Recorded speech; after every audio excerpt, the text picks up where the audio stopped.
Hey everyone, welcome back to my Godot 4 series, making a 2D platformer. Today we're going to be adding some moving platforms. We'll make one that moves left and right and another one that moves up and down. These platforms will help add dynamic movement to your levels, making them more fun to play. So let's get started. First, what we're going to do is create a horizontal moving platform. So let's go ahead and create a new scene by clicking on this plus sign that was right there. Let's go ahead and choose other node, and what we're going to go ahead and do this time is create a character, or add a character body. In this character body we're going to add a sprite 2D. We're also going to add a collision node to it, or collision shaped node. First, let's go ahead with the character body. Let's rename it to we'll call it H platform. There we go. That way we know it's going to move horizontally. And then we're going to change the collision to be layer 2. Mask 1 is perfect.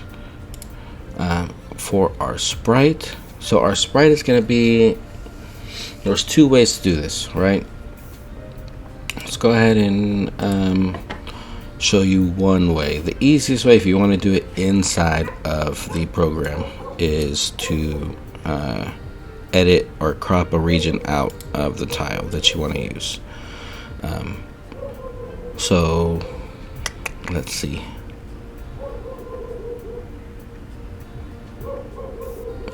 Magical road, tile set. So if I drop this tile set in there, you got this guy right here. Okay, we can't just use this the way it is because it's split into 3 sections, but what we can do is enable region mode, right? And then we can start messing with the heights some, right? And then click on edit region, and from here, once we get a little bit showing, we click on edit region over here. So then we can just manipulate this to be showing what we want it to show. In this case, I want a little bit of the ground. I don't need all this extra grass. You can have it if you want, but I'm not going to, just because of how it's going to display with the character. Just to keep things simple, I'm going to bring it down a little bit lower, bring that up, and then press close. And now you got this nice little platform here. Now if you don't want it like this and you want it to be more appropriate looking, you can just put together some pieces in Photoshop, right, and move them all together. I guess you could kind of do the same thing with this by duplicating the sprites and then adjusting them how you need it. For this case, this will work. If you don't have Photoshop, you can use GIMP, you can use Photopea. Both GIMP and Photopea are free. Photopea is browser based, so you can do that there. If you're a student watching this, you probably won't be able to use Photopea because it's blocked by most school districts. However, GIMP is a free option that you can use, and then you can just put them together by adding the sprite and then moving the pixels at the selections, creating selections, and then moving them closer together and then resaving it and then re-importing it. It's a lot more work, but you'll get a more cleaner look than you will this one. So not necessarily a bad thing per se. Might be something to look at, but for our purposes, this little region cutoff area works just fine. Click on collision shape 2D next, and we're going to add a rectangle shape.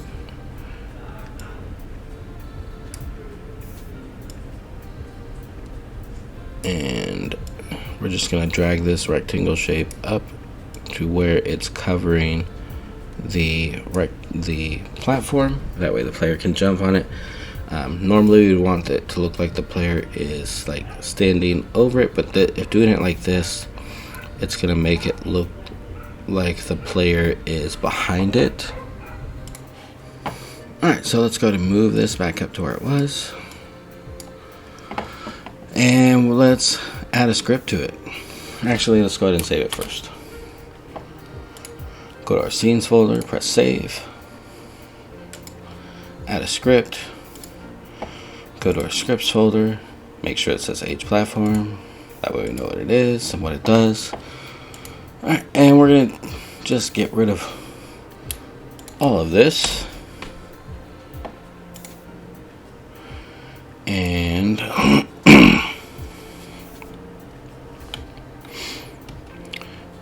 let's start adding some variables first, shall we? So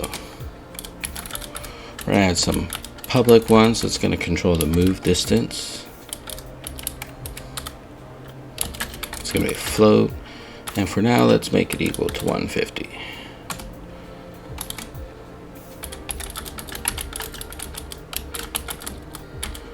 Let's go ahead and have our speed, which will also be a float, for right now equal 100 by default. No, I feel like that might be too fast like this. Let's bring it down. Bring it down to 50. It's public, so we can always change it if we need to. And then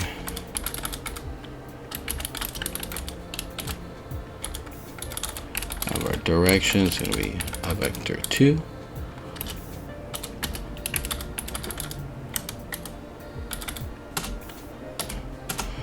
And then some private ones. The start position, which will be a vector 2.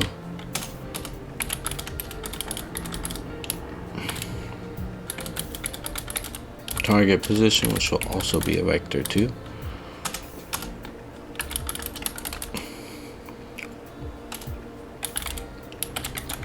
A boolean is going to tell whether it's moving forward or not, which will be equal to true. Alright, now in our ready function, what we're going to do is have the start position equal to start position equal to the global position.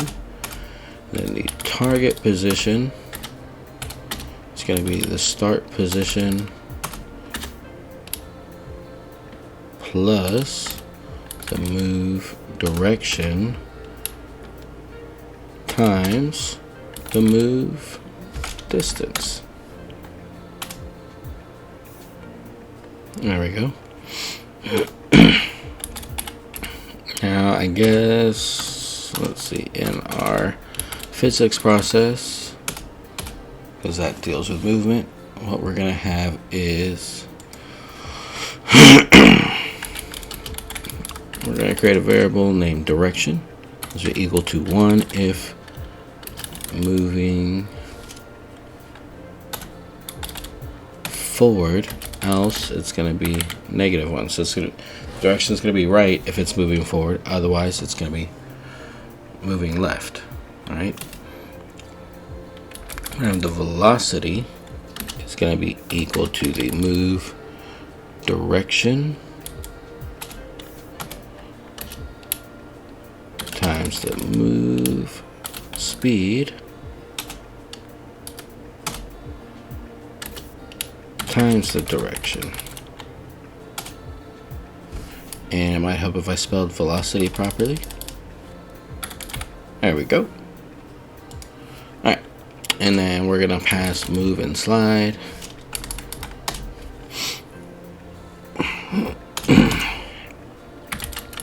If moving forward and the global position dot distance to the target position is less than 5,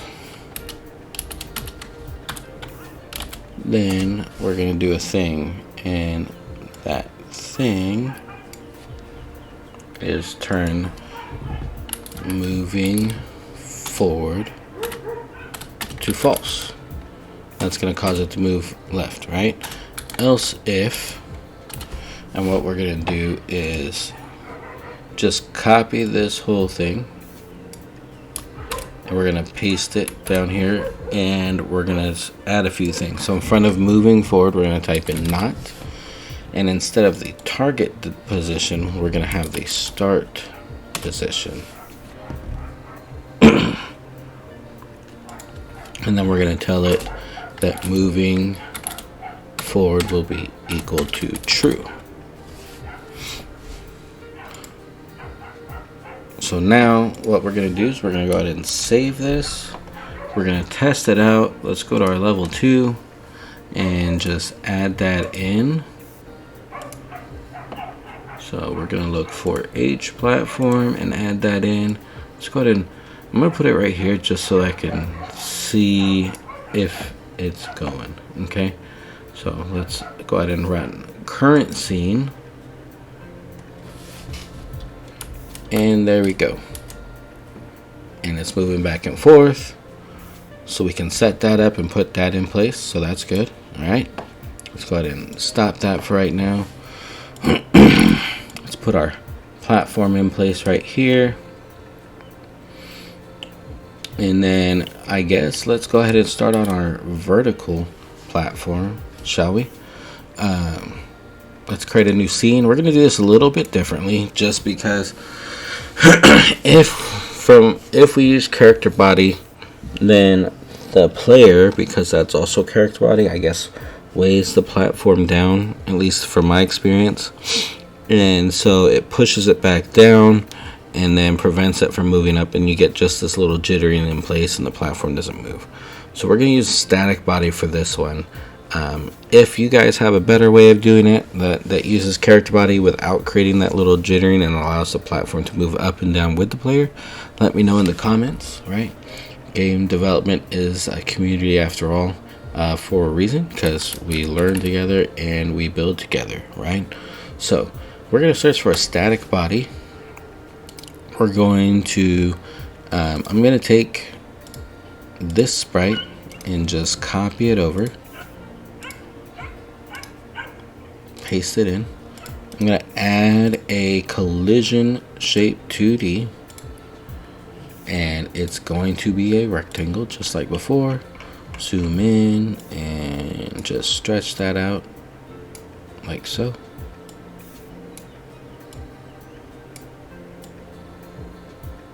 Just like before, we're going to go ahead and change our collisions and make sure layer is 2, mask is 1. And now the setup is there. We need to turn it, change the name. We'll change it to V platform for vertical platform. And we're going to go ahead and save it in our scenes folder. We're going to add a script in our scripts folder, and then press create. Alright, now here's what we're going to do. A lot of the same thing, right? So we're going to add our export variable, move distance, float. We'll make this one equal to 100 this time, because we got to be careful with how far down the platform goes. If it goes too far down, then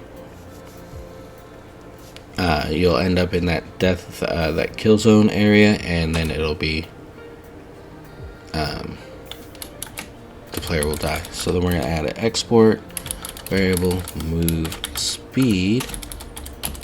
It's going to be a float and equal to 2.0.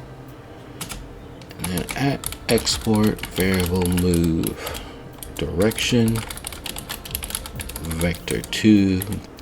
It's going to be a vector 2. It's going to be equal to vector 2 dot up. All right. So we can actually just take this right here from our H platform script and paste it over here in the ready function. All right? And why don't you like it?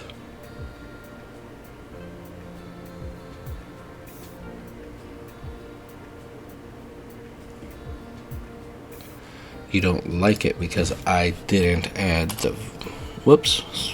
So let's go ahead and go start position vector 2. Might help if I declared my private variables, right? Target position is going to be a vector 2 as well, and then our moving forward variable is going to be equal to true. Alright, and that'll fix those up eventually. There we go. Alright, now in our process, what we're going to do is the following. So this is where the differences start getting in. We're still going to have that direction that we pass, right?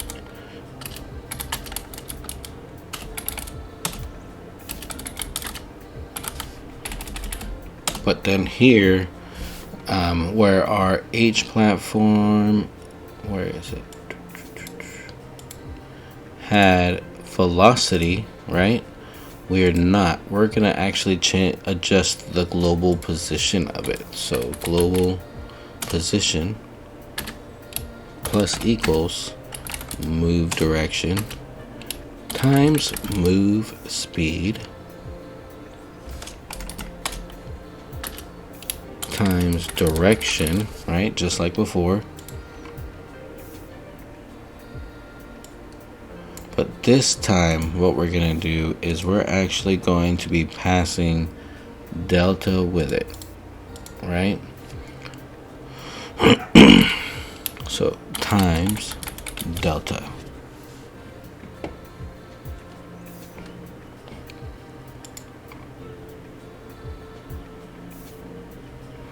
Alright, so move direction.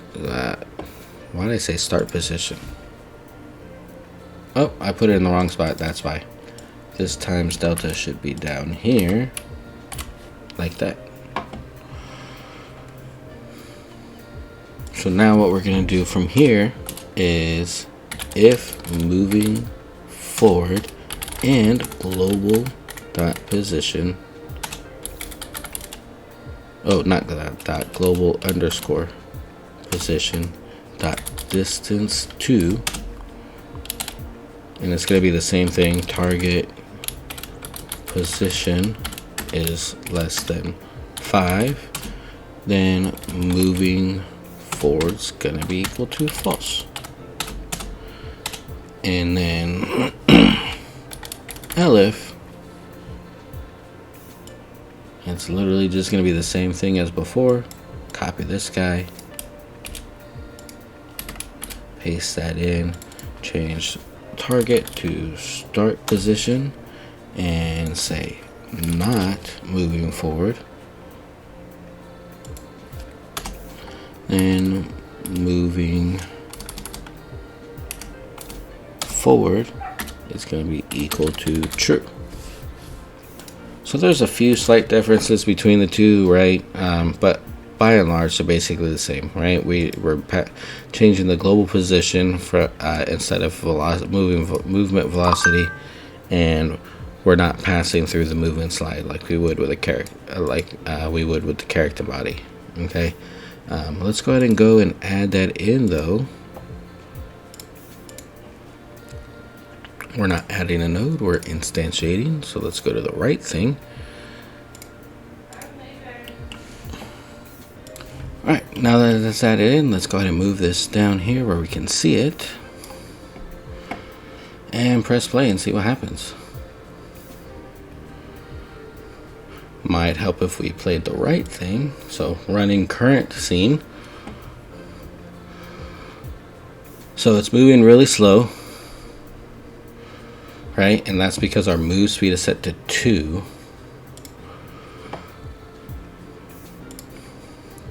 Because I put 2.0 instead of 20. But let's go ahead and just move it to 50 and just go from there. Let's run it and see what happens. There we go. It's moving up, it's moving down, so we can set that in place.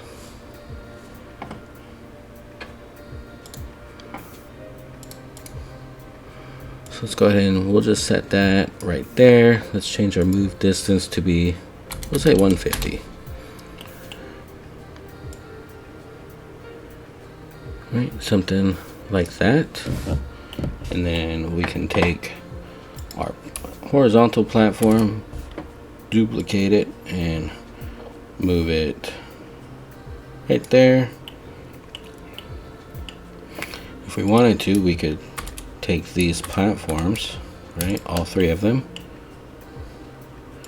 move them over here, and create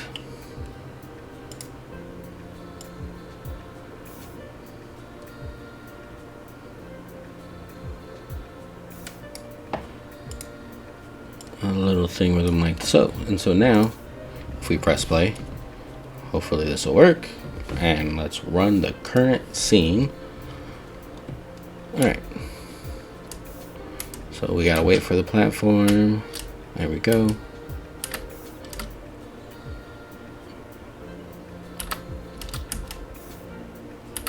You can't really see the ground, so there's that, but that's alright. Let's try it again. Whoop, too fast. Alright. You ever make a level that for some reason or another you just can't beat? No, that's just a me thing? Alright. There we go. Alright. Now if you wanted to, with each of these ones you could adjust their speed so they're moving at different speeds, but yeah, you get the picture, you get the idea. Alright. In this tutorial we created a moving platform that was moving left and right, so horizontally, and one that was moving vertically, up and down. We used a static body, which was a different node than before, and we used a different method using the regions to cut out the area of the sprite that we wanted. So but hopefully you guys got some working platforms, and let me know in the comments what you guys want in the next series on Godot, because we only got really just 3 more, maybe 4 more videos depending on how long it takes. But we're going to be doing creating a main menu, we're going to be adding some audio and creating a pause menu, and that's it for this series. So keep building, keep learning. I'll see you in the next one.